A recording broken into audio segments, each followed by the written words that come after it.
ఉపాధ్యాయుని బోధనలు విద్యార్థి ఆకర్ణించాలి. ఆకర్ణించాలి అంటే శ్రద్ధగా వినాలి. పర్యాయపదం వటువు బ్రహ్మచారి వర్ణి. ఉపాధ్యాయుడు కానిది. మంచి పంట రైతు కృషి అందిన ఫలసాయం. సమానార్థక పదం. పంట కృషి ఫలసాయం. పైరు అనేటటువంటిది అర్థం, సమానమైన అర్థాన్ని ఇచ్చేటటువంటిది. మెచ్చుకుంట సంబురాన ముందుకు సాగిన. సంబురం సంతోషం,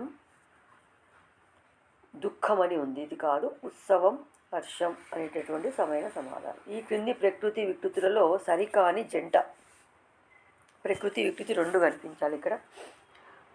సరికానిది ప్రయాణం పయనం, విద్య విద్యే, బ్రహ్మ భక్తి. ఇది కానిది అనేటటువంటిది మనము ఖచ్చితంగా జాగ్రత్తగా గమనిస్తే సమైన సమాధానం చెప్తాము. శిఖ సిగ. త్యాగమునకు ప్రకృతి. త్యాగము త్యాగము.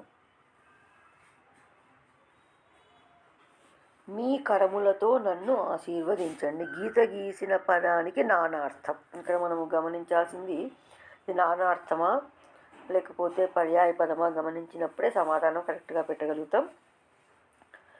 చేయి తొండము.